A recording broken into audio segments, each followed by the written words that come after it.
Some people say that Trump is ruining the global economy. Others claim he's fixing decades of fraud and abuse.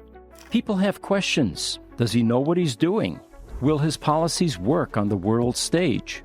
What should he be doing to take our country into an era of prosperity?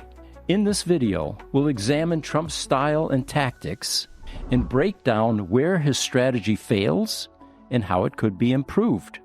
Trump generally follows a distributive bargaining approach. Every deal must have a clear winner and loser. David Honig, professor at the Indiana University School of Law, teaches negotiations, and he had some interesting things to say about the Trump administration. But first, let's define some terms. Distributive versus integrative bargaining. Distributive bargaining is a negotiation strategy where one party's gain is directly tied to another party's loss. This directly contrasts with integrative bargaining, where parties work collaboratively, looking to find a solution that satisfies everyone's needs and interests, rather than focusing on a win-lose outcome. According to Honig, Trump follows the distributive model. This view was heavily influenced by his real estate background and the ghost-written book, The Art of the Deal, by Tony Schwartz. There are a number of reasons why real estate and business tactics won't work on the global stage. Trump applies a zero-sum, distributive mindset to international negotiations, which require integrative strategies due to complex interdependencies. Here's a real-world example. Trump raised the tariffs on China. China retaliated by canceling U.S. soybean orders and shifting it to Russia, strengthening Russia and hurting U.S. farmers. The problem with distributive bargaining is that it damages long-term relationships and destroys goodwill. In international diplomacy, there is no alternative cabinet maker.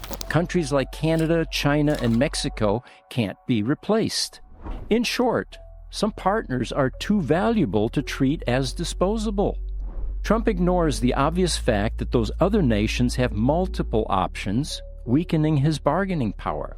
He oversimplifies negotiations into binary outcomes, missing the nuanced interplay of the global supply chains and alliances. The fact is, Trump's approach is fundamentally incompatible with the demands of global diplomacy. And this mismatch has real-world consequences for U.S. influence and security. Now, with all that being said, let's take a look at how to fix these flawed tactics. First, Trump has to recognize mutual interests. Understand that many international relationships are not zero-sum.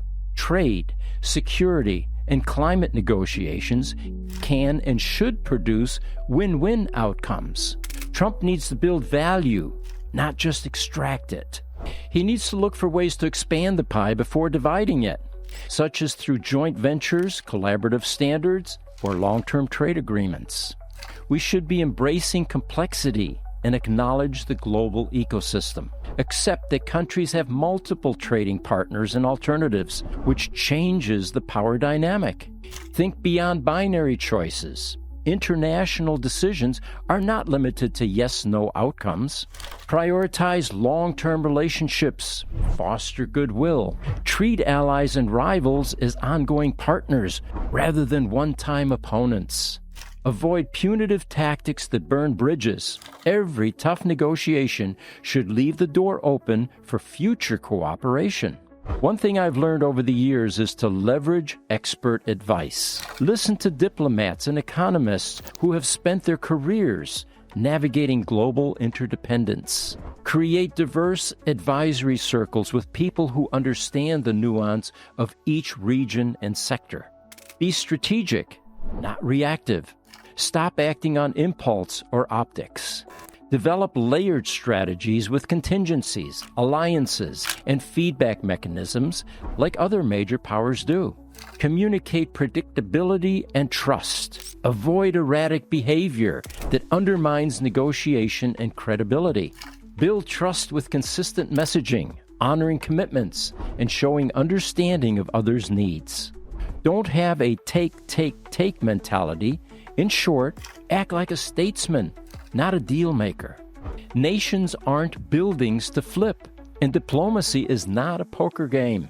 It's a grand, ongoing conversation where your influence depends on how well you listen, learn, and lead with mutual benefit in mind. We are entering a new era, and it will be interesting to see where it takes us. What do you think about Trump and his policies? Let us know in the comments, and make sure to like and subscribe for more breakdowns like this one. I'm Pete Gruber. We'll see you next time.